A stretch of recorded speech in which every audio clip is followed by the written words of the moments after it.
کہاں کا ارادہ ہے؟ کہنے لگے محمد کو قتل کرنے جا رہا ہوں، اس نے نئے دین کا اعلان کر کے مکہ والوں میں تفریق کر دی ہے، کیوں نہ اس کو قصہ ہی ختم کر دوں۔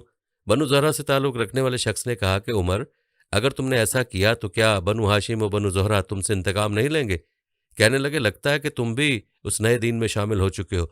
انہوں نے کہا کہ پھر پہلے اپنے گھر کی خبر تو لو، تمہارے بہنوں بہنوئی مسلمان ہو چکے ہیں۔ جلال میں نکلنے والا عمر سیدھا بہن کے گھر پہنچتا ہے۔ یہاں سیدنا خباب بن الارت رضی اللہ تعالیٰ ان کے بہنوئی و بہن کو سورہ طٰہٰ پڑھا رہے تھے۔ باہر سے آواز سنی اور دروازے پر دستک دی۔ اندر سے پوچھا گیا کون؟ عمر۔ نام سنتے ہی سیدنا خباب رضی اللہ تعالیٰ چھپ گئے۔ عمر نے آتے ہی پوچھا تم لوگ کیا پڑھ رہے تھے؟ انہوں نے بات ٹالتے ہوئے کہا کہ ہم آپس میں باتیں کر رہے تھے۔ کہنے لگے میں نے سنا ہے تم نئے دین میں شامل ہو گئے۔ بہنوئی نے کہا کہ عمر وہ دین تیرے دین سے بہتر ہے، تو جس دین پر ہے یہ گمراہ راستہ ہے۔ بس سننا تھا کہ بہنوئی کو دے مارا زمین پر۔ بہن چھڑانے آئی تو اتنی زور سے اس کے چہرے پر تماچا رسید کیا کہ ان کے چہرے سے خون نکل آیا۔ بہن کے چہرے پہ خون دیکھ کر غصہ ٹھنڈا ہوا اور بہنوئی کو چھوڑ کر الگ ہو بیٹھے اور کہنے لگے کہ اچھا لاؤ دکھاؤ تم لوگ کیا پڑھ رہے۔ بہن نے کہا کہ تم ابھی اس کلام کے آداب سے ناواقف ہو، اس کلام مقدس کے آداب ہیں، پہلے تم وضو کرو پھر دکھاؤں گی۔ انہوں نے وضو کیا اور سورہ طٰہٰ پڑھنی شروع کی۔ یہ پڑھتے جا رہے تھے اور کلام الہی کی تاثیر قلب کو متاثر کیے جا رہی تھی۔ خباب بن ارت رضی اللہ تعالیٰ عنہ یہ منظر دیکھ کر باہر نکل آئے اور کہنے لگے عمر رضی اللہ تعالیٰ عنہ کل رات نبی کریم صلی اللہ علیہ وآلہ وسلم نے بارگاہ خداوندی میں دعا کی تھی کہ اے اللہ، عمر بن حشام یا عمر بن خطاب میں سے کسی کو اسلام کی عزت کا ذریعہ بنا، یا ان میں سے کسی ایک کے ذریعے اسلام کی تائید فرما۔ اے عمر، میرے دل نے گواہی دی تھی کہ یہ دعائے پیغمبر صلی اللہ علیہ وآلہ وسلم عمر بن خطاب کے حق میں پوری ہوگی۔ سیدنا خباب بن ارت رضی اللہ تعالیٰ عنہ سے سیدنا عمر رضی اللہ تعالیٰ عنہ کہنے لگے کہ اچھا تو مجھے بتاؤ محمد صلی اللہ علیہ وآلہ وسلم کہاں ہے، میں ان سے ملنا چاہتا ہوں۔ انہوں نے بتایا کہ صوفہ پہاڑی پر واقع ارکم رضی اللہ تعالیٰ عنہ کے مکان میں قیام پذیر ہے۔ سیدنا عمر رضی اللہ تعالیٰ عنہ چل پڑے۔ درے پر مقیم صحابہ کرام رضی اللہ تعالیٰ عنہ نے جب دیکھا کہ عمر آ رہا ہے اور ہاتھ میں ننگی تلوار ہے تو گھبرائے ہوئے حضرت صلی اللہ علیہ وآلہ وسلم کو بتایا۔ وہیں اسد اللہ سیدنا حمزہ بن عبد المطلب رضی اللہ تعالیٰ عنہ بھی تھے۔ وہ فرمانے لگے آنے دو، اگر ارادہ نیک ہے تو خیر ہے، اور اگر ارادہ صحیح نہیں تو میں اس کی تلوار سے اس کا کام تمام کر دوں گا۔ جب سیدنا عمر رضی اللہ تعالیٰ عنہ وہاں پہنچے تو پیغمبر اسلام صلی اللہ علیہ وآلہ وسلم پر نزول وحی جاری تھا۔ چند لمحوں بعد آپ صلی اللہ علیہ وآلہ وسلم نے عمر رضی اللہ تعالیٰ عنہ سے فرمایا اے عمر، تم کس چیز کا انتظار کر رہے ہو؟ کیا ابھی وقت نہیں آیا کہ تم اسلام قبول کرو؟ بس یہ سننا تھا کہ فوراً کلمہ شہادت پڑھتے ہوئے دائرہ اسلام میں داخل ہو گئے۔ اصحاب رسول صلی اللہ علیہ وآلہ وسلم نے حضرت عمر رضی اللہ تعالیٰ عنہ کے اسلام لانے کی خوشی میں اس زور سے نعرہ تکبیر بلند کیا کہ صحن کعبہ میں بیٹھے ہوئے کفار و مشرکین نے بھی سنا۔ اس نعرے کی آواز سے وادی مکہ گونج اٹھی۔ پھر نبی صلی اللہ علیہ وآلہ وسلم نے سیدنا عمر رضی اللہ تعالیٰ عنہ کے سینہ مبارک پر دست اقدس رکھا اور دعا فرمائی کہ یا اللہ، اس کے سینے میں جو کچھ میل کچیل ہو وہ دور کر دے، اس کے بدلے ایمان سے اس کا سینہ بھر دے۔ قبول اسلام کے وقت بعض مورخین کے نزدیک آپ کی عمر 30 سال تھی اور بعض کہتے ہیں کہ عمر 26 سال تھی۔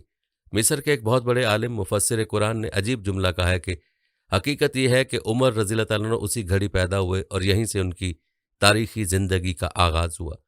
مفسر قرآن سیدنا عبداللہ بن عباس رضی اللہ تعالیٰ عنہما فرماتے ہیں کہ حضور سرور کائنات صلی اللہ علیہ وآلہ وسلم نے فرمایا کہ جبرائیل علیہ السلام میرے پاس آئے اور کہا کہ آسمان والے عمر رضی اللہ تعالیٰ عنہ کے قبول اسلام پر خوشیاں منا رہے ہیں۔ چند ہی لمحوں بعد سیدنا عمر رضی اللہ تعالیٰ عنہ نے فرمایا کہ اے اللہ کے نبی، کیا ہم حق پر نہیں ہیں؟ آپ صلی اللہ علیہ وآلہ وسلم نے اس بات میں جواب دیا تو فرمانے لگے کہ پھر چھپ کر عبادت کیوں کریں؟ چلیے خانہ کعبہ میں چل کر عبادت کرتے ہیں۔ میں قربان جاؤں اپنے آقا مولا صلی اللہ علیہ وآلہ وسلم پر کہ انہوں نے ایسے ہی عمر رضی اللہ تعالیٰ عنہ کو نہیں مانگا تھا، بلکہ دور رس نگاہ نبوت دیکھ رہی تھی کہ اسلام کو عزت و شوکت عمر رضی اللہ تعالیٰ عنہ کے آنے سے ہی نصیب ہوگی۔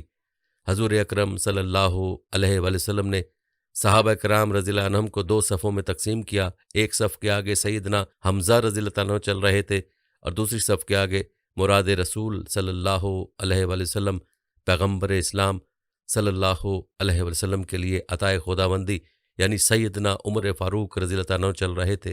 مسلمان جب خانہ کعبہ میں داخل ہوئے تو کفار مکہ نے دیکھا، نظر پڑی حمزہ رضی اللہ تعالیٰ عنہ پر اور عمر رضی اللہ تعالیٰ عنہ پر تو بڑے غمگین ہوئے، لیکن کس میں جرأت تھی کہ کوئی بولتا۔ اس دن سے مسلمانوں کے لیے تبلیغ دین میں آسانی پیدا ہوئی۔ اور یہی وہ دن تھا جب اللہ کے نبی پاک صلی اللہ علیہ وآلہ وسلم نے فرمایا تھا کہ اللہ تعالیٰ نے سچ کو عمر رضی اللہ تعالیٰ عنہ کے قلب و لسان پر جاری کر دیا اور وہ فاروق ہے۔ اللہ تعالیٰ نے اس کے ذریعے حق و باطل میں فرق کر دیا۔ اسی طرح حضرت صہیب بن سنان رضی اللہ تعالیٰ عنہ فرماتے ہیں کہ جب عمر رضی اللہ تعالیٰ عنہ نے اسلام قبول کیا تو اسلام کو غلبہ نصیب ہوا اور ہم کھلے بندوں اسلام کی دعوت دینے لگے، اور ہم حلقہ بنا کر بیت اللہ میں بیٹھتے تھے، ہم بیت اللہ کا طواف کرنے لگے، اور اب ہم پر اگر کوئی زیادتی کرتا تو ہم اس سے بدلہ لیتے تھے۔ کچھ اسی قسم کے تاثرات فقیہ الامت سیدنا عبداللہ بن مسعود رضی اللہ تعالیٰ عنہ کے بھی ہیں۔ وہ فرماتے ہیں کہ عمر رضی اللہ تعالیٰ عنہ کا اسلام قبول کرنا ہماری کھلی فتح تھی، اور عمر رضی اللہ تعالیٰ عنہ کا ہجرت کرنا ہمارے لیے اللہ تعالیٰ کی نصرت خاص تھی، اور آپ رضی اللہ تعالیٰ عنہ کی خلافت تو ہمارے لیے سراپا رحمت تھی۔ میں نے وہ دن بھی دیکھے ہیں جب ہم بیت اللہ کے قریب بھی نماز ادا نہیں کر سکتے تھے، لیکن جب عمر رضی اللہ تعالیٰ عنہ اسلام لائے تو آپ رضی اللہ تعالیٰ عنہ نے کفار سے مقابلہ کیا، یہاں تک کہ وہ ہمیں نماز پڑھنے دینے لگے۔ سیدنا حضرت عمر رضی اللہ تعالیٰ عنہ کی شان رفیع میں چند فرامین رسالت مآب صلی اللہ علیہ وآلہ وسلم بھی پیش کرتا ہوں۔ نبی اکرم صلی اللہ علیہ وآلہ وسلم فرماتے ہیں کہ اے ابن خطاب، اس ذات پاک کی قسم جس کے دست قدرت میں میری جان ہے، جس راستے پہ آپ کو چلتا ہوا شیطان پا لیتا ہے وہ اس راستے سے ہٹ جاتا ہے، وہ راستہ چھوڑ کر دوسرا راستہ اختیار کرتا ہے۔ صحیح بخاری میں روایت ہے کہ حضور صلی اللہ علیہ وآلہ وسلم فرماتے ہیں میں نے حالت خواب میں دودھ پیا یہاں تک کہ میں اس سے سیر ہو گیا، اس کی شرابی کے اثار میرے ناخنوں میں نمایاں ہونے لگے، پھر میں نے وہ دودھ عمر رضی اللہ تعالیٰ عنہ کو دے دیا۔ اصحاب رسول نے پوچھا یا رسول اللہ اس خواب کی تعبیر کیا ہے؟ تو آپ صلی اللہ علیہ وآلہ وسلم نے فرمایا علم۔ اسی طرح امام بخاری نے ایک اور روایت بھی اپنی صحیح میں درج کی ہے۔ سیدنا ابو سعید خدری رضی اللہ تعالیٰ عنہ فرماتے ہیں کہ میں نے رسول اللہ صلی اللہ علیہ وآلہ وسلم کو یہ فرماتے ہوئے سنا ہے کہ میں نیند میں تھا، میں نے لوگوں کو دیکھا کہ میرے سامنے پیش کیے جا رہے ہیں اور انہوں نے قمیصیں پہنی ہوئی ہیں، کسی کی قمیص سینے تک اور کسی کی اس سے نیچے تک، اور پھر عمر رضی اللہ تعالیٰ عنہ کو پیش کیا گیا، انہوں نے ایسی لمبی اور کھلی قمیص پہنی ہوئی تھی کہ وہ زمین پر گھسٹتی جا رہی تھی۔ اصحاب رسول صلی اللہ علیہ وآلہ وسلم نے عرض کیا کہ یا رسول اللہ اس خواب کی تعبیر کیا ہے؟ نبی کریم صلی اللہ علیہ وآلہ وسلم نے فرمایا دین۔ اسی طرح بڑی ہی مشہور و معروف حدیث نبوی ہے کہ نبی کریم صلی اللہ علیہ وآلہ وسلم نے فرمایا اگر میرے بعد کوئی نبی ہوتا تو عمر ہوتا، یعنی اگر سلسلہ نبوت جاری رہتا تو سیدنا حضرت عمر رضی اللہ تعالیٰ عنہ بھی منصب نبوت سے سرفراز کیے جاتے۔ ایک حدیث مبارکہ میں ہے کہ رسول مکرم صلی اللہ علیہ وآلہ وسلم نے فرمایا کہ تم سے پہلے جو گزری ہیں ان میں محدث ہوا کرتے تھے، اور میری امت میں اگر کوئی محدث ہے تو وہ عمر رضی اللہ تعالیٰ عنہ ہے۔ ایک بار سیدنا عمر رضی اللہ تعالیٰ عنہ شفیع اعظم نبی اکرم صلی اللہ علیہ وآلہ وسلم کی بارگاہ میں حاضر ہوئے اور عمرے کی اجازت طلب کی تو نبی مکرم و معظم صلی اللہ علیہ وآلہ وسلم نے فرمایا اے میرے بھائی، اپنی نیک دعاؤں میں ہمیں بھی شریک کرنا اور بھول نہ جانا۔ ایک دفعہ حضور پر نور صلی اللہ علیہ وآلہ وسلم احد کے پہاڑ پر تشریف لے گئے، ہمراہ ابو بکر رضی اللہ تعالیٰ عنہ، عمر رضی اللہ تعالیٰ عنہ اور عثمان رضی اللہ تعالیٰ عنہ بھی تھے۔ احد کا پہاڑ لرزنے لگا تو حضور انور صلی اللہ علیہ وآلہ وسلم نے اپنا قدم مبارک احد پر مارتے ہوئے فرمایا اے احد ٹھہر جا، تجھ پر اس وقت نبی، صدیق اور شہید کے علاوہ اور کوئی نہیں۔ اس کے بعد سیدنا عمر رضی اللہ تعالیٰ عنہ دعا فرمایا کرتے تھے کہ اللہ مجھے اپنی راہ میں شہادت کی موت دینا، اور موت آئے تو تیرے حبیب صلی اللہ علیہ وآلہ وسلم کے شہر میں آئے۔ اسی طرح حضرت عمر رضی اللہ تعالیٰ عنہ کے خادم اسلم بیان کرتے ہیں کہ میں ایک رات عمر رضی اللہ تعالیٰ عنہ کے ساتھ نکلا، چلتے چلتے مدینہ منورہ سے خاصی دور نکل گئے۔ ہمارا مقصد باہر اور دور کی آبادیوں کی دیکھ بھال اور ان کی خبر گیری کرنا تھا۔ اچانک ہماری نظر ایک جلتی ہوئی آگ پر پڑی۔ حضرت عمر رضی اللہ تعالیٰ عنہ نے فرمایا لگتا ہے کچھ قافلے ہیں، رات اور ٹھنڈک کی وجہ سے آگے نہیں بڑھ سکے، چلو وہاں چلیں، دیکھیں شاید انہیں کوئی ضرورت ہو۔ ہم تیز تیز چل کر پہنچے تو کیا دیکھتے ہیں، ایک عورت ہے، اس کے ساتھ چند بچے ہیں، آگ پر ایک ہانڈی رکھی ہوئی ہے اور بچے چیخ چیخ کر رو رہے ہیں۔ عمر رضی اللہ تعالیٰ عنہ نے سلام کیا اور کہا کہ کہو کیا حال ہے؟ عورت نے جواب دیا ٹھنڈک اور رات کی وجہ سے ہم یہیں ٹھہر گئے۔ فرمایا یہ بچے کیوں رو رہے ہیں؟ جواب دیا شدت بھوک سے۔ پوچھا اس ہانڈی میں کیا ہے؟ جواب ملا صرف پانی ہے، بہلانے اور چپ کرانے کے لیے رکھ دیا تاکہ سو جائیں۔ خدا عمر رضی اللہ تعالیٰ عنہ کو سمجھ دے، اور وہ حضرت عمر رضی اللہ تعالیٰ عنہ کو کوسنے اور بد دعا دینے لگی۔ حضرت عمر رضی اللہ تعالیٰ عنہ نے کہا خدا تیرا بھلا کرے، بھلا عمر کو کیا معلوم کہ تم کس حال میں ہو؟ عورت نے بڑی روبدار آواز اور غصے سے کہا کہ ہمارے خلیفہ ہیں اور ہمارے حال سے غافل و لاپرواہ ہیں۔ اسلم کہتے ہیں کہ امیر المومنین رضی اللہ تعالیٰ عنہ نے مجھ سے مخاطب ہو کر فرمایا چلو چلیں۔ ہم انتہائی تیز رفتاری سے واپس ہوئے اور آٹے کے گودام میں سے آٹے کی ایک بوری نکالی، گھی کا ایک پیپا لیا اور مجھ سے کہا میری پیٹھ پر لاد دو۔ میں نے کہا امیر المومنین یہ کام میرا ہے، میں لے چلتا ہوں۔ فرمایا خدا تمہارا بھلا کرے، کیا تم قیامت کے روز میرا بوجھ اٹھاؤ گے؟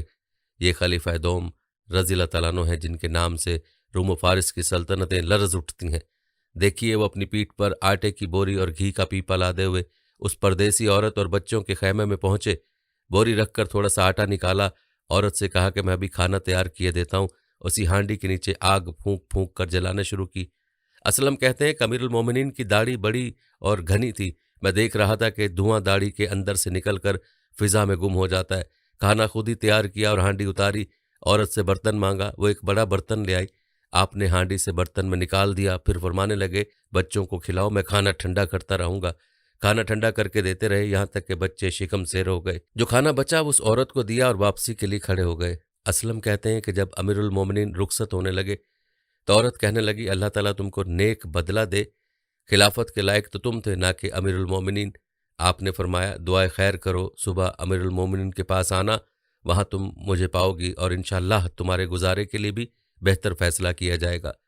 وہاں سے امیر المومنین رضی اللہ تعالیٰ عنہ تھوڑے فاصلے پر جا کر چھپ کر بیٹھ گئے کہ وہ خیمہ کے اندر کا حال دیکھ رہے تھے اور انہیں کوئی نہیں دیکھ رہا تھا۔ میں نے دریافت کیا کہ کیا اور کچھ کام ہے؟ خاموش رہے۔ میں نے دیکھا کہ بچے کھیلنے کودنے اور ایک دوسرے سے چھیڑ چھاڑ کرنے لگے اور تھوڑی دیر کے بعد پرسکون نیند میں ڈوب گئے۔ امیر المومنین رضی اللہ تعالیٰ عنہ نے خدا کا شکر ادا کرتے ہوئے اٹھ کھڑے ہوئے اور مجھے مخاطب کر کے فرمایا اسلم بھوک نے ان بچوں کو بے خوابی میں مبتلا کر دیا تھا اور اسی کی وجہ سے بلبلا کر رو رہے تھے۔ میں نے اس آخری منظر کو دیکھے بغیر جانا پسند نہ کیا۔ اسی طرح حضرت عمر رضی اللہ تعالیٰ عنہ آج شب میں پھر حسب معمول خبر گیری کے لیے نکلے ہوئے مدینہ منورہ کے ایک کشادہ میدان سے گزر رہے ہیں۔ ناگاہ پالوں کا بنا ہوا ایک خیمہ ہے، اس کے اندر سے ایک عورت کراہنے کی آواز آ رہی ہے۔ خیمے کے دروازے پر ایک آدمی فکر و تشویش میں ڈوبا ہوا بیٹھا ہے۔ حضرت عمر رضی اللہ تعالیٰ عنہ آگے بڑھ کر اس شخص کو سلام کرتے ہیں اور دریافت کرتے ہیں کہ آپ کون ہیں اور کہاں سے آئے ہیں؟ جواب ملتا ہے بدوی ہیں، امیر المومنین سے تعاون اور امداد کے لیے حاضر ہوں میں۔ پوچھا خیمے کے اندر سے آواز و کراہ کیسی ہے؟ وہ بدوی نہیں جانتا تھا کہ امیر المومنین حضرت عمر رضی اللہ تعالیٰ عنہ نے کہا کہ میاں اپنا کام کرو، ایسی بات مت پوچھو جس سے تمہارا واسطہ نہ ہو، جاؤ خدا تمہارا بھلا کرے۔ حضرت عمر رضی اللہ تعالیٰ عنہ نے بڑی محبت اور نرمی سے اصرار کر کے پوچھا نہیں بتاؤ گے کیا بات ہے؟ تو اس نے بتایا کہ عورت کے ہاں ولادت کا وقت قریب ہے اور درد ذہ میں مبتلا ہے، اس کے پاس کوئی نہیں ہے۔ حضرت عمر رضی اللہ تعالیٰ عنہ سنتے ہی بڑی تیز رفتاری سے گھر واپس گئے اور اپنی اہلیہ حضرت ام کلثوم رضی اللہ تعالیٰ عنہا بنت علی کرم اللہ وجہ سے فرمایا کہ خدا نے تمہیں ثواب کا ایک موقع دیا ہے، کیا ثواب حاصل کرنا چاہتی ہو؟ پوچھا کیا معاملہ ہے؟ ان سے اس بدوی کا حال بیان کیا اور پر فرمایا اپنے ساتھ نومولود بچے کے لیے کچھ کپڑے اور عورت کے لیے تیل وغیرہ لے لو اور ایک پتیلی گھی اور کچھ کھانے کا سامان بھی لے لو۔ اہلیہ سب سامان لے کر نکلی تو آپ نے پتیلی اور سامان وغیرہ خود اٹھایا اور وہ آپ رضی اللہ تعالیٰ عنہ کے پیچھے پیچھے روانہ ہو گئی۔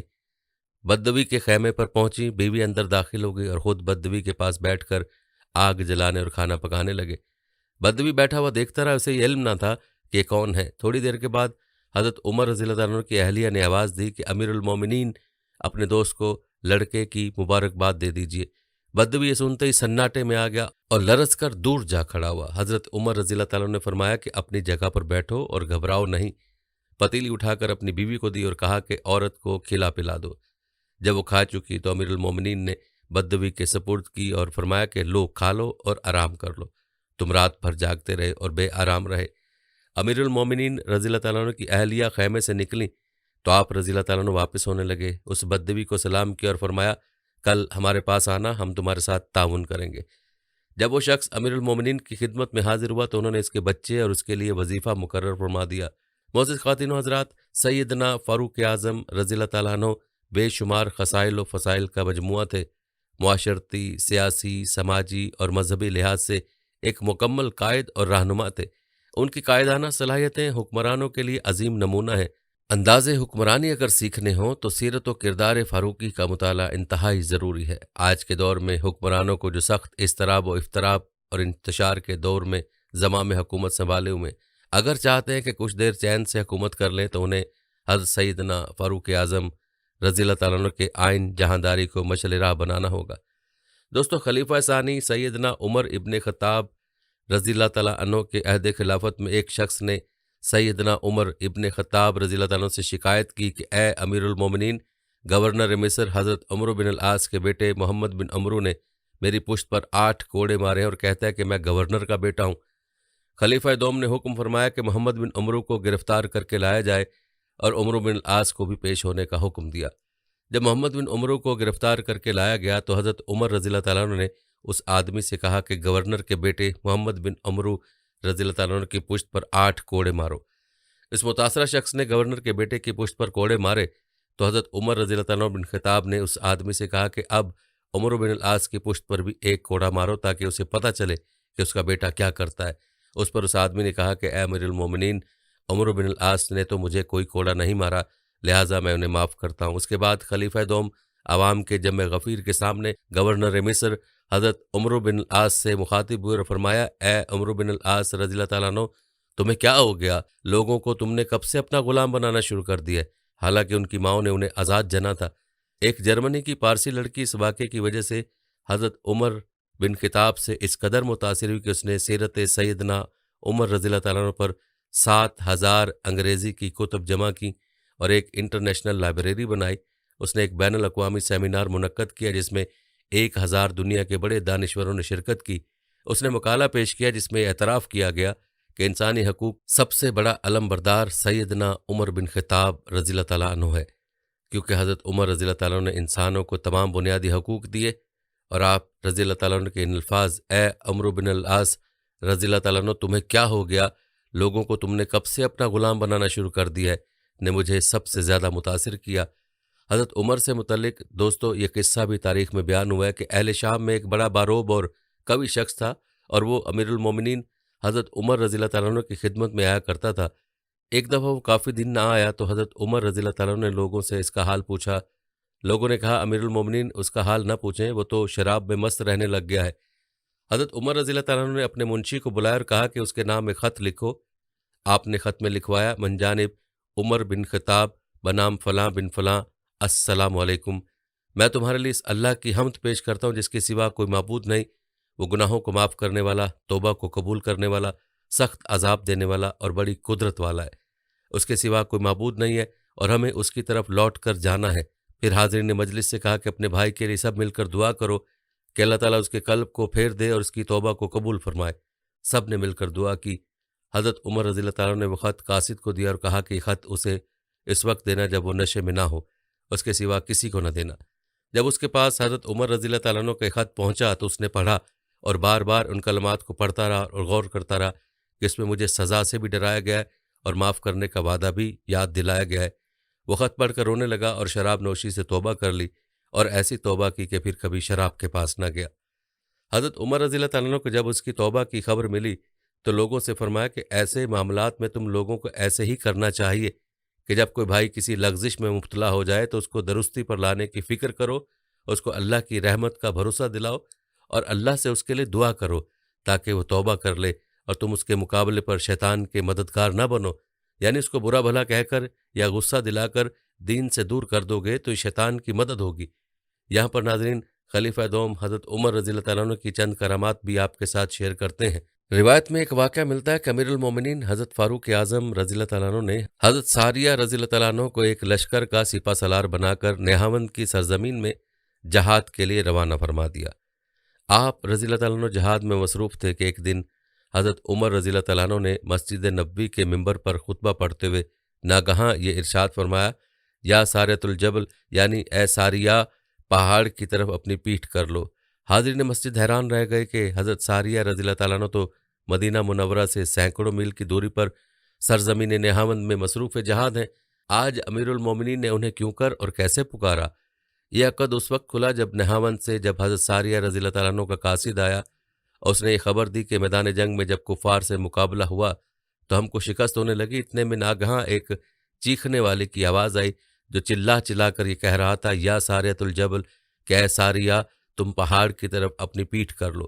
حضرت ساریہ رضی اللہ تعالیٰ عنہ نے فرمایا کہ یہ تو امیر المومنین حضرت فاروق اعظم رضی اللہ تعالیٰ عنہ کی آواز ہے، یہ کہا اور فوراً ہی انہوں نے اپنے لشکر کو پہاڑ کی طرف پشت کر کے صف بندی کا حکم دیا، اور اس کے بعد جو ہمارے لشکر کی کفار سے ٹکر ہوئی تو ایک دم اچانک جنگ کا پانسا ہی پلٹ گیا، اور دم زدن میں اسلامی لشکر نے کفار کی فوجوں کو رون ڈالا، اور عساکر اسلامیہ کے قاہرانہ حملوں کی تاب نہ لا کر کفار کا لشکر میدان جنگ چھوڑ کر بھاگ نکلا، اور افواج اسلام نے فتح مبین کا پرچم لہرا دیا۔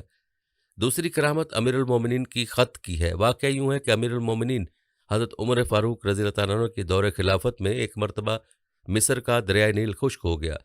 مصری باشندوں نے مصر کے گورنر عمر بن عاص رضی اللہ تعالیٰ عنہ سے فریاد کی اور کہا کہ مصر کی تمام تر پیداوار کا دار و مدار اسی دریائے نیل کے پانی پر ہے۔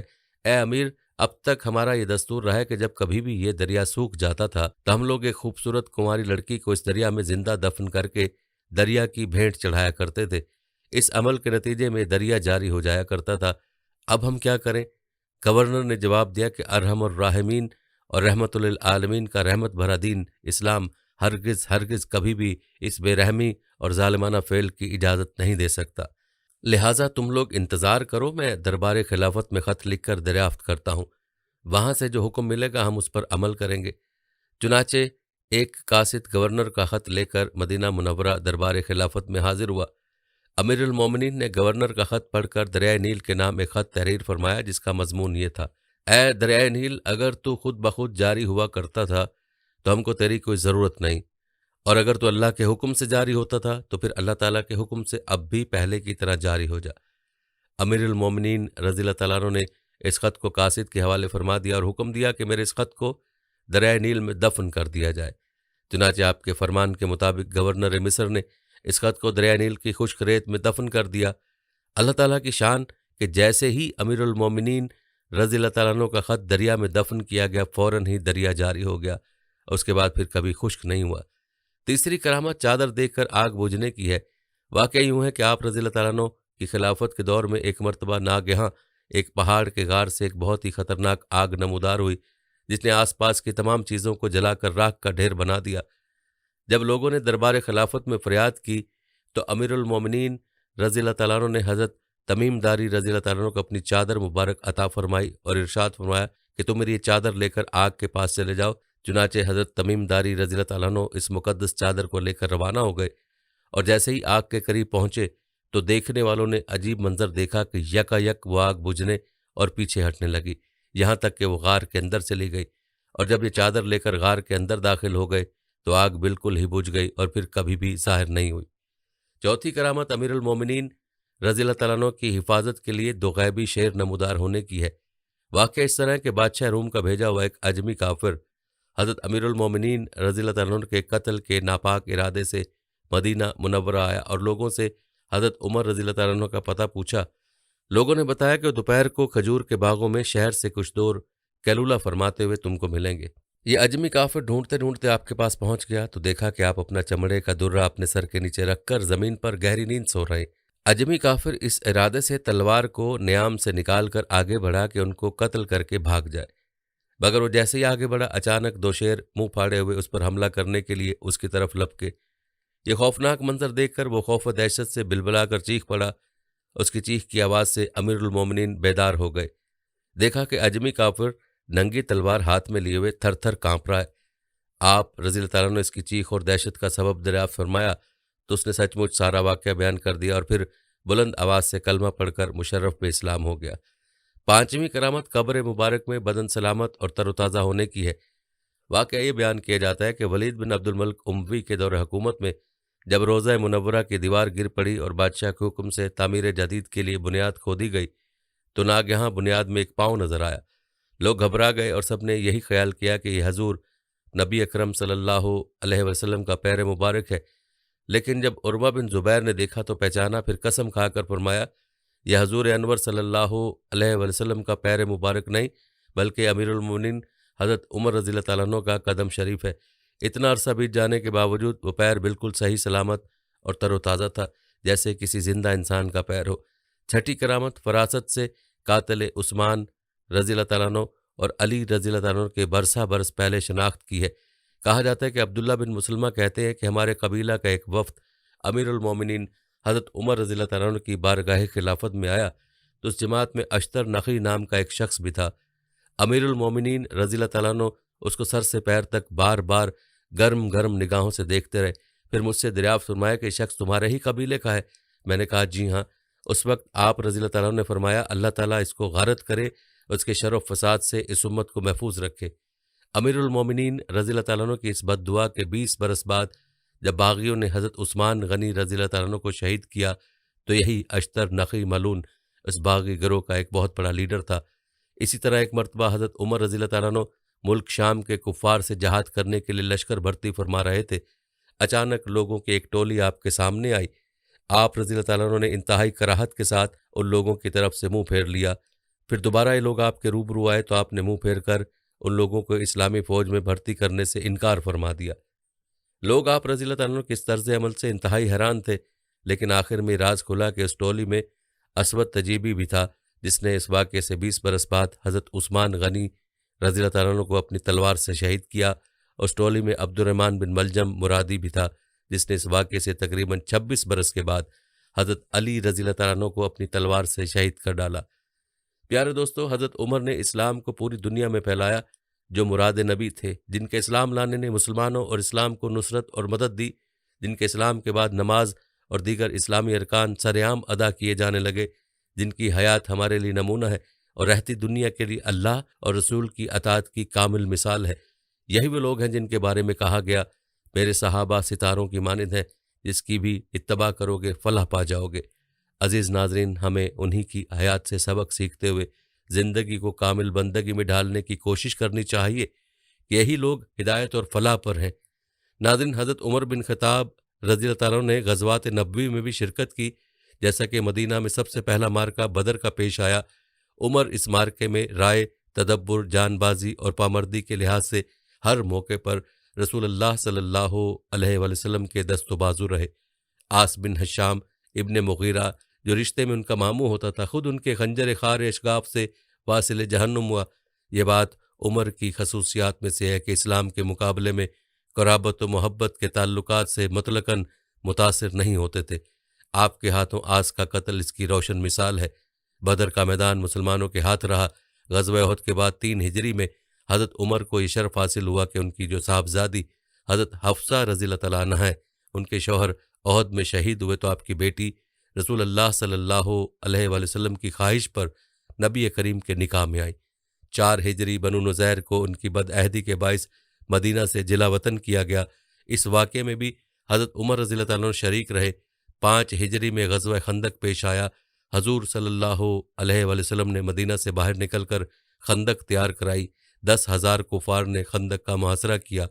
وہ لوگ کبھی کبھی خندق میں گھس کر حملہ کرتے تھے، اس لیے حضور صلی اللہ علیہ وآلہ وسلم نے خندق کے ادھر ادھر کچھ فاصلے پر اکابر صحابہ کو متعین فرما دیا تھا کہ دشمن ادھر سے نہ آنے پائے۔ ایک حصے پر حضرت عمر متعین تھے، چنانچہ یہاں پر ان کے نام کی ایک مسجد آج بھی موجود ہے۔ ناظرین، حضرت عمر بن خطاب رضی اللہ تعالیٰ عنہ بیعت رضوان اور صلح حدیبیہ میں سرگرم رہے۔ 6 ہجری میں رسول اللہ صلی اللہ علیہ وآلہ وسلم نے زیارت کعبہ کا ارادہ فرمایا اور اس خیال سے کہ کسی کو لڑائی کا شبہ نہ ہو، حکم دیا کہ کوئی ہتھیار باندھ کر نہ چلے۔ ذوالحلیفہ پہنچ کر عمر کو خیال ہوا کہ دشمنوں میں غیر مسلح چلنا مصلحت نہیں ہے، چنانچہ حضور صلی اللہ علیہ وآلہ وسلم نے ان کی رائے کے موافق مدینہ سے اسلحہ منگوا لیا۔ مکہ کے قریب پہنچ کر معلوم ہوا کہ قریش نے عہد کر لیا کہ مسلمانوں کو مکہ میں قدم نہ رکھنے دیں گے۔ چونکہ رسول اللہ صلی اللہ علیہ وآلہ وسلم کو لڑنا مقصود نہیں تھا، اس لیے مصالحت کے خیال سے حضرت عثمان رضی اللہ تعالیٰ عنہ کو سفیر بنا کر بھیجا۔ قریش نے ان کو روک رکھا۔ جب کئی دن گزر گئے تو یہ خبر مشہور ہو گئی کہ وہ شہید ہو گئے۔ رسول اللہ صلی اللہ علیہ وآلہ وسلم نے خبر سن کر صحابہ سے، جو تعداد میں 1400 تھے، ایک درخت کے نیچے جہاد پر بیعت لی۔ حضرت عمر نے بیعت سے پہلے ہی لڑائی کی تیاری شروع کر دی تھی۔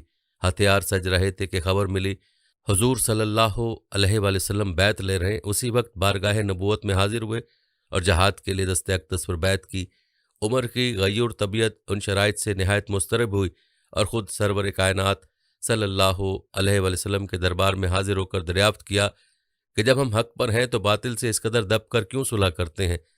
حضور صلی اللہ علیہ وآلہ وسلم نے فرمایا، میں خدا کا پیغمبر ہوں اور خدا کے حکم کے خلاف نہیں کرتا۔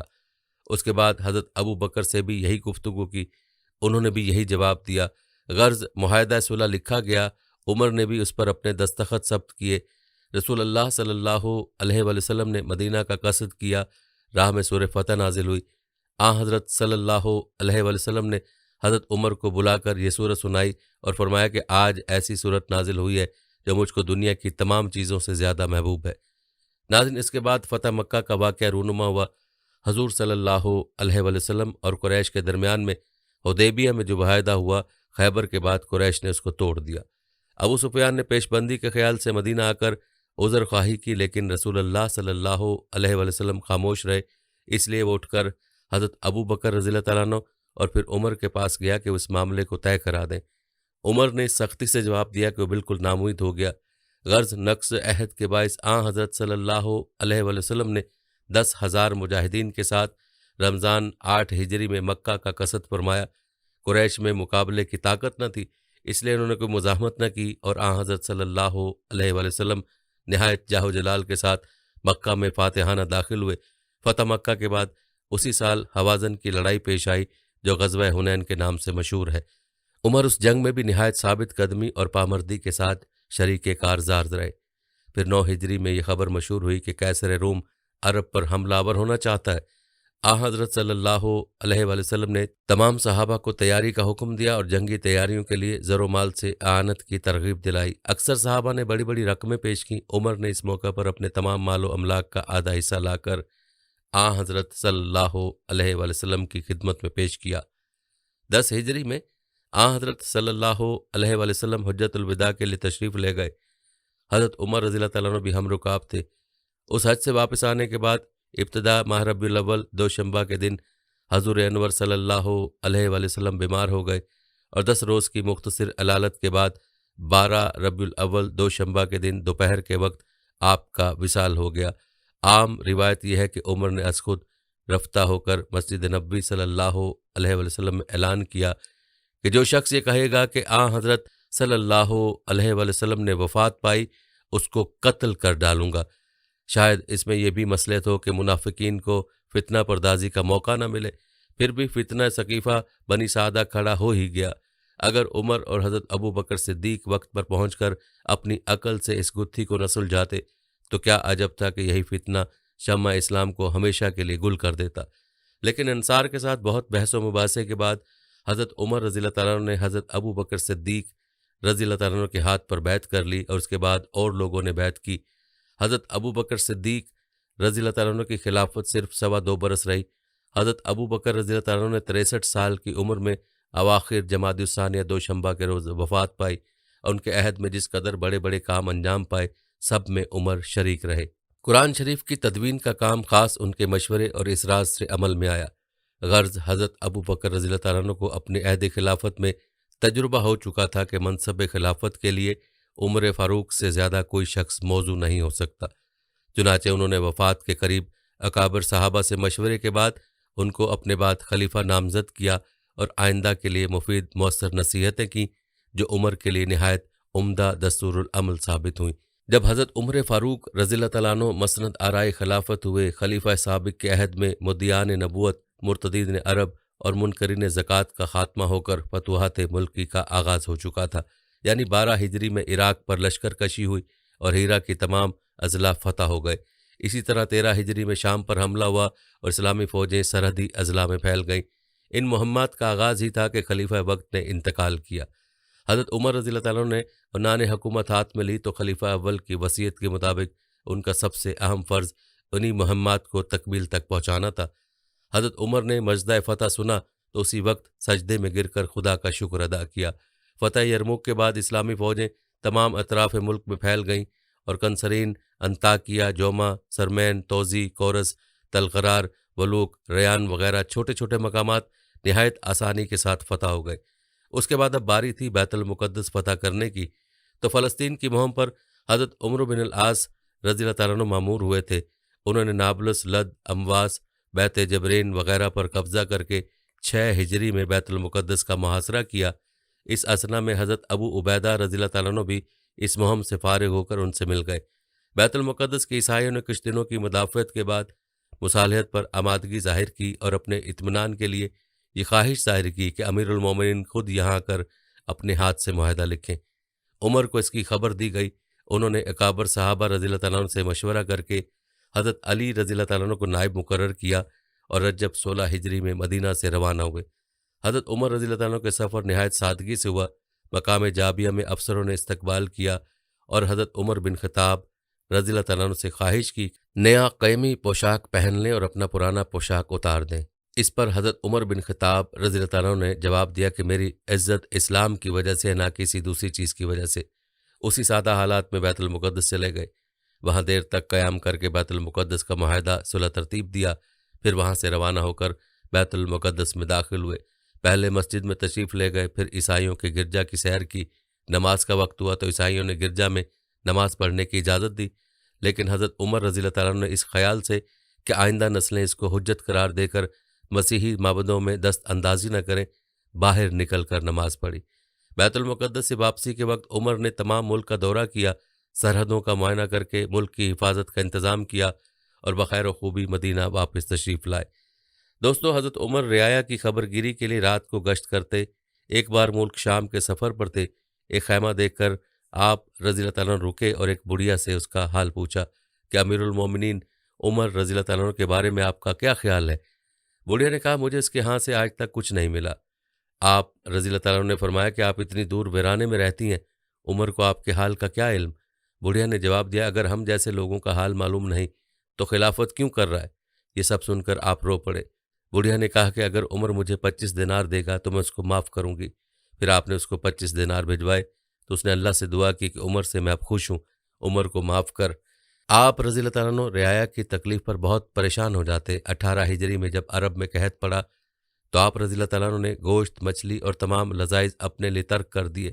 بیت المال کا تمام مال متاثرین میں تقسیم کر دیا اور بار بار بطور انکساری کہتے کہ ایسا میری شامت اعمال کی وجہ سے۔ پھر آپ رضی اللہ تعالیٰ عنہ نے صوبہ جات کے تمام گورنرز کو لکھا کہ غلہ، کھانے پینے کی اشیاء اور لباس بھیجیں۔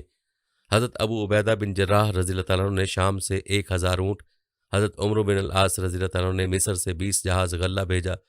حضرت زید بن ثابت رضی اللہ تعالیٰ عنہ نے قحط زدہ لوگوں کی فہرست بنائی اور تمام متاثرین میں تقسیم کیا، اور جب تک وہ اس مصیبت سے نہ نکلے ان کی مدد جاری رکھی۔ ایک رات حضرت عمر بن خطاب رضی اللہ تعالیٰ عنہ اپنے عہد خلافت میں لوگوں کے حالات کا جائزہ لے رہے تھے اور ان کی خبر گیری میں مصروف تھے کہ آپ رضی اللہ تعالیٰ عنہ کو تھکاوٹ محسوس ہوئی تو کسی گھر کی دیوار کے ساتھ ٹیک لگا لی۔ اسی دوران کیا سنتے ہیں کہ ایک عورت اپنی بیٹی سے کہہ رہی ہے کہ بیٹی جاؤ اٹھو اور دودھ میں پانی ملا دو۔ بیٹی نے کہا اماں کیا آپ کو معلوم نہیں ہے کہ امیر المومنین حضرت عمر بن الخطاب رضی اللہ تعالیٰ عنہ نے اس سے منع کیا ہے؟ اس کی ماں نے کہا کہ بیٹی جاؤ تم دودھ میں پانی ملا دو، عمر رضی اللہ تعالیٰ عنہ تو ہمیں نہیں دیکھ رہا۔ اس لڑکی نے جواب دیا کہ اماں اگر عمر رضی اللہ تعالیٰ عنہ ہمیں نہیں دیکھ رہا تو عمر رضی اللہ تعالیٰ عنہ کا رب تو ہمیں دیکھ رہا ہے۔ حضرت عمر رضی اللہ تعالیٰ عنہ کو اس نیک لڑکی کی بات بہت پسند آئی۔ اپنے غلام اسلم کو جس وقت ان کے ہمراہ تھے فرمایا اے اسلم اس دروازے کی شناخت رکھنا اور یہ جگہ بھی یاد رکھنا۔ پھر وہ دونوں آگے چل دیے۔ جب صبح ہوئی تو حضرت عمر رضی اللہ تعالیٰ عنہ نے فرمایا اے اسلم وہاں جاؤ اور معلوم کرو کہ وہ کہنے والی لڑکی کون ہے، اس نے کس عورت کو جواب دیا اور کیا ان کے ہاں کوئی مرد ہے؟ اسلم معلومات لے کر واپس آیا اور حضرت عمر رضی اللہ تعالیٰ عنہ کو اس نے بتایا کہ وہ لڑکی کنواری غیر شادی شدہ ہے اور اس کی ماں ہے، ان کے ہاں کوئی مرد نہیں ہے۔ لہٰذا حضرت عمر رضی اللہ تعالیٰ عنہ نے اس لڑکی کو پیغام نکاح بھیجا اور اپنے بیٹے عاصم سے اس کی شادی کر دی۔ عاصم کے ہاں بیٹی پیدا ہوئی جو حضرت عمر بن عبدالعزیز رحمۃ اللہ علیہ کی والدہ بنی۔ حضرت عمر بن عبدالعزیز بن مروان کے سب سے زیادہ عادل حکمران اور 5ویں خلیفہ راشد تھے۔ ایک دفعہ حضرت عمر خود بیمار پڑے تو لوگوں نے علاج میں شہد تجویز کیا۔ بیت المال میں شہد موجود تھا لیکن بلا اجازت نہیں لے سکتے تھے۔ مسجد نبوی صلی اللہ علیہ وآلہ وسلم جا کر لوگوں سے کہا کہ اگر آپ اجازت دیں تو تھوڑا سا شہد لے لوں، تو آپ نے اجازت کے بعد شہد لیا۔ گورنر ایاز بن غنم عامل مصر کی نسبت شکایت پہنچی کہ وہ باریک کپڑے پہنتے ہیں اور ان کے دروازے پر دربان مقرر ہے۔ عمر رضی اللہ تعالیٰ نے محمد بن مسلمہ رضی اللہ تعالیٰ کو تحقیقات پر مامور کیا۔ محمد بن مسلمہ رضی اللہ تعالیٰ نے مصر پہنچ کر دیکھا تو واقعی دروازے پر دربان تھا اور ایاز باریک کپڑے پہنے ہوئے تھے۔ اس حیت اور لباس کے ساتھ لے کر مدینہ آئے۔ عمر نے ان کا باریک کپڑا اتروا دیا اور بالوں کا کرتا پہنا کر جنگل میں بکری چرانے کا حکم دیا۔ ایاز رضی اللہ تعالیٰ عنہ کو انکار کی مجال نہ تھی مگر بار بار کہتے تھے اس سے مر جانا بہتر ہے۔ عمر نے فرمایا کہ یہ تو تمہارا آبائی پیشہ ہے، اس میں آر کیوں ہے؟ ایاز نے دل سے توبہ کی اور جب تک زندہ رہے اپنے فرائض نہایت خوش اسلوبی سے انجام دیتے رہے۔ اس طرح موسم حج میں اعلان عام تھا، جس عامل سے کسی کو شکایت ہو وہ فوراً بارگاہ خلافت میں پیش کرے۔ چنانچہ ذرا ذرا سی شکایتیں پیش ہوتی تھیں اور تحقیقات کے بعد اس کا تدارک کیا جاتا تھا۔ ایک دفعہ ایک شخص نے شکایت کی کہ آپ کے فلاں عامل نے مجھ کو بے قصور کوڑے مارے ہیں۔ عمر نے مستغیث کو حکم دیا کہ وہ مجمع عام میں اس عامل کو کوڑے لگائے۔ ناظرین، حضرت عمر فاروق کے دور میں ہر خاص و عام کو اجازت تھی کہ وہ اپنے حاکم سے سوال کر سکے۔ اسی طرح ایک مرتبہ وہ مسجد میں ممبر رسول پر کھڑے خطبہ دے رہے تھے کہ ایک غریب شخص کھڑا ہو گیا اور کہا کہ اے عمر، ہم تیرا خطبہ اس وقت تک نہیں سنیں گے جب تک یہ نہ بتاؤ گے کہ جو تم نے کپڑا پہنا ہوا ہے وہ بیت المال سے لوگوں میں تقسیم ہونے والے اس حصے سے زیادہ ہے جو دوسروں کو ملا تھا۔ تو عمر فاروق رضی اللہ تعالیٰ عنہ نے کہا کہ مجمع میں میرا بیٹا عبداللہ موجود ہے۔ عبداللہ بن عمر کھڑے ہو گئے۔ عمر فاروق رضی اللہ تعالیٰ عنہ نے کہا کہ بیٹا بتاؤ کہ تیرا باپ یہ کپڑا کہاں سے لایا، ورنہ قسم ہے اس ذات کی جس کے قبضے میں میری جان ہے، میں قیامت تک اس ممبر پر نہیں چڑھوں گا۔ عبداللہ نے بتایا کہ بابا کو جو کپڑا ملا تھا بہت ہی کم تھا، اس سے ان کا پورا کپڑا نہیں بن سکتا تھا۔ ان کے پاس جو پہننے کا لباس تھا وہ بہت خستہ حال ہو چکا تھا، اس لیے میں نے اپنا کپڑا اپنے والد کو دے دیا۔ ناظرین، حضرت عمر بن خطاب رضی اللہ تعالیٰ عنہ کی 22 لاکھ مربع میل زمین پر حکومت تھی۔ اس کو انتظامی طور پر چلانے کے لیے آپ نے نہایت شاندار نظام ترتیب دیا۔ فاروق اعظم نے اپنے عہد مبارک میں خلافت اسلامیہ کو کس درجے منظم اور باقاعدہ بنا دیا تھا اور کس طرح حکومت کی ہر شاخ کو مستقل محکمے کی صورت میں قائم کر دیا تھا۔ نظام حکومت کے سلسلے میں سب سے پہلا کام ملک کا صوبوں اور ضلعوں میں تقسیم ہے۔ بڑے بڑے عہدیداروں کا انتخاب عموماً مجلس شورا میں ہوتا تھا۔ عمر کسی لائق، راست باز اور متدین شخص کا نام پیش کرتے تھے، اور چونکہ عمر میں جوہر شناسی کا مادہ فطرتاً تھا، اس لیے ارباب مجلس عموماً ان کے حسن انتخاب کو پسندیدگی کی نگاہ سے دیکھتے تھے اور شخص کے تقرر پر اتفاق رائے کر لیتے تھے۔ چنانچہ نیہاوند کی عظیم الشان مہم کے لیے نعمان بن مقرن کا اسی طریقے سے انتخاب ہوا تھا، اور اسی طرح اور بہت سے انتظامی امور و اصلاحات حضرت عمر فاروق نے متعارف کروائی۔ محکمہ فوج، پولیس، ڈاک، بیت المال، محاصل، جیل، زراعت، آب پاشی اور تعلیم کے محکمہ جات کا قیام آپ رضی اللہ تعالیٰ عنہ کے زمانے میں ہوا۔ اس سے پیشتر یہ محکمے موجود نہ تھے۔ ان محکموں کے قیام سے یکسر نظام خلافت نظام حکومت میں بدل گیا۔ تمام محکموں کے افسران اور ملازمین کی تنخواہیں مقرر کی گئیں، باقاعدہ فوج اور پولیس کے ملازمین بھرتی کیے گئے، نہری اور زرعی نظام کو جدید تقاضوں کے مطابق ترتیب دیا گیا، ڈیم اور نہریں بنائی گئیں، زمینوں کو مزارعین میں تقسیم کر دیا گیا۔ سن ہجری کا آغاز، باجماعت نماز تراویح، تمام محکمہ جات کے لیے دفاتر کا قیام، حرم اور مسجد نبوی کی توسیع، نہر ابو موسیٰ، نہر موکل، نہر سعد، جہاد کے لیے باقاعدہ گھوڑوں کی پرورش کا اہتمام، محکمہ عدالت اور قاضیوں کا تقرر، امیر المومنین کا لقب اختیار کرنا جو آپ رضی اللہ تعالیٰ سے پہلے کسی نے نہ کیا تھا، مردم شماری، نئے شہروں اور صوبوں کا قیام، محصول اور لگان، حربی تاجروں کو تجارت کی اجازت، راتوں کا گشت، فوجی چھاؤنی کی تعمیر، پرچہ نویسوں کا تقرر، مکہ اور مدینہ کے درمیان مسافروں کے آرام کے لیے سرائے اور چوکیوں کا قیام، بچوں کے وظائف، مفلوق الحال یہودیوں اور عیسائیوں کے لیے وظائف، مکاتب و مدارس کا قیام اور اساتذہ کی تنخواہیں، قیاس کا اصول رائج کیا، فرائض میں عدل کا مسئلہ ایجاد کیا، فجر کی اذان میں الصلاۃ خیر من النوم کا اضافہ، تجارتی گھوڑوں پر زکوٰۃ کا اجرا، امام اور مؤذن کی تنخواہ مقرر کی، مساجد میں بعض کا طریقہ جاری کیا، مساجد میں روشنی کا اہتمام اور عشر اور زکوٰۃ کے علاوہ عشور کی اصطلاح آپ رضی اللہ تعالیٰ عنہ نے متعارف کرائیں۔ ناظرین، حضرت عمر نے مختلف اوقات میں متعدد نکاح کی۔ آپ کی بیویوں کے نام یہ ہیں: زینب ہمشیر عثمان بن مظعون، یہ مکہ میں مسلمان ہو کر مریں۔ قریبہ بنت میت المخزومی، مشرک ہونے کے باعث انہیں طلاق دے دی تھی۔ ملکیہ بنت جرول، مشرکہ ہونے کی وجہ سے ان کو بھی طلاق دے دی۔ پھر عاتکہ بنت زید حضرت عمر رضی اللہ عنہ کے نکاح میں آئیں۔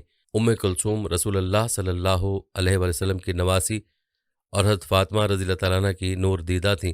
عمر نے خاندان نبوت سے تعلق پیدا کرنے کے لیے 17 ہجری میں 40,000 مہر پر نکاح کیا۔ عمر کی اولاد میں حضرت حفصہ رضی اللہ عنہ اس لحاظ سے سب سے ممتاز ہیں کہ وہ رسول اللہ صلی اللہ علیہ وسلم کی ازواج مطہرات میں داخل تھیں۔ عمر نے اپنی کنیت بھی انہی کے نام پر رکھی تھی۔ اولاد مذکور کے نام یہ ہیں: عبداللہ، عاصم، عبد الرحمن، ابو شہمہ، عبید اللہ، ان سب میں عبداللہ، عبیداللہ اور عاصم اپنے علم و فضل اور مخصوص اوصاف کے لحاظ سے نہایت مشہور ہیں۔ ناظرین، اب آپ کو آخر میں نبی کریم صلی اللہ علیہ وآلہ وسلم کی آپ رضی اللہ تعالیٰ عنہ کے متعلق بشارت بھی بتاتے ہیں۔ نبی کریم صلی اللہ علیہ وآلہ وسلم نے عشرہ مبشرہ میں حضرت عمر بن خطاب رضی اللہ تعالیٰ عنہ کو بھی شامل کیا تھا۔ عبد الرحمن بن عوف رضی اللہ تعالیٰ عنہ بیان کرتے ہیں کہ نبی صلی اللہ علیہ وآلہ وسلم نے فرمایا، ابو بکر رضی اللہ تعالیٰ عنہ جنتی ہیں، عمر رضی اللہ تعالیٰ عنہ جنتی ہیں، عثمان رضی اللہ تعالیٰ عنہ جنتی ہیں، علی رضی اللہ تعالیٰ عنہ جنتی ہیں، طلحہ رضی اللہ تعالیٰ عنہ جنتی ہیں، زبیر رضی اللہ تعالیٰ عنہ جنتی ہیں، عبد الرحمن رضی اللہ تعالیٰ عنہ جنتی ہیں، سعد رضی اللہ تعالیٰ عنہ جنتی ہیں، سعید رضی اللہ تعالیٰ عنہ جنتی ہیں، ابو عبیدہ رضی اللہ تعالیٰ عنہ جنتی ہیں۔ ناظرین، حضرت عمر فاروق کو ان کی خواہش کے مطابق اللہ پاک نے شہادت کی موت عطا فرمائی۔ ناظرین، 26 ذی الحج 23 ہجری تھی کہ سیدنا عمر فاروق رضی اللہ تعالیٰ عنہ معمول کے مطابق نماز فجر کی ادائیگی کے لیے مسجد نبوی میں تشریف لائے۔ مغیرہ بن شعبہ رضی اللہ تعالیٰ عنہ ایک پارسی فیروز نامی غلام نے، جس کی کنیت ابو لولو تھی، حضرت عمر سے اپنے آقا کی بھاری محصول مقرر کرنے کی شکایت کی۔ شکایت بیجا تھی، اس لیے حضرت عمر نے توجہ نہ دی۔ اس پر وہ اتنا ناراض ہوا کہ صبح کی نماز میں خنجر لے کر اچانک حضرت عمر پر حملہ کر دیا اور متواتر 6 وار کیے۔ حضرت عمر زخم کے صدمے سے گر پڑے۔ یہ ایسا زخم کاری تھا کہ اس سے آپ جانبر نہ ہو سکے۔ اس قاتل نے وہی مسجد میں مزید 7 نمازیوں کو بھی قتل کر دیا، اور جب پکڑا گیا تو خود کے پیٹ میں بھی وہی خنجر مار کر خودکشی کر لی۔ حضرت عمر 3 روز یہی کیفیت رہی، جو دوا دی جاتی وہ کٹی ہوئی آنتوں سے باہر آ جاتی تھی۔ لہذا اپنے بیٹے عبداللہ کو سیدہ عائشہ صدیقہ رضی اللہ تعالیٰ عنہ کے پاس بھیجا کہ میری خواہش ہے کہ آپ کے حجرے میں رسول اللہ کے پہلو میں دفن کر دیا جاؤں۔ اجازت ملنے پر حضرت عمر کو خوشی ہوئی۔ اللہ نے تینوں ساتھیوں کو ایک جگہ جمع کر دیا۔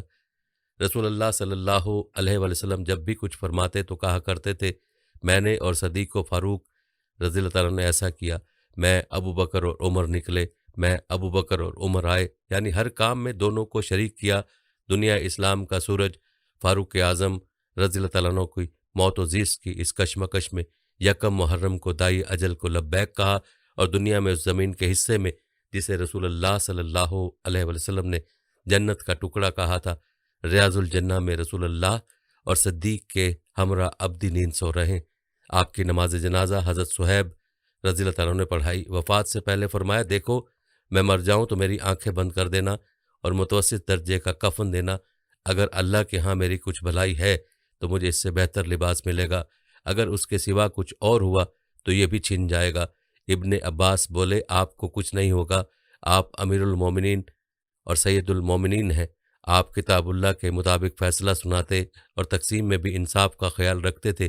یہ الفاظ سن کر تسکین ہوئی، اٹھ کر بیٹھے۔ کہا، ابن عباس کیا تم اس کی گواہی دیتے ہو؟ تو ابن عباس نے کہا کہ میں نے باوثوق کہا ہے۔ سیدنا فاروق رضی اللہ تعالیٰ عنہ نے شانے پر ہاتھ پھیرا اور کہا، گواہ رہنا۔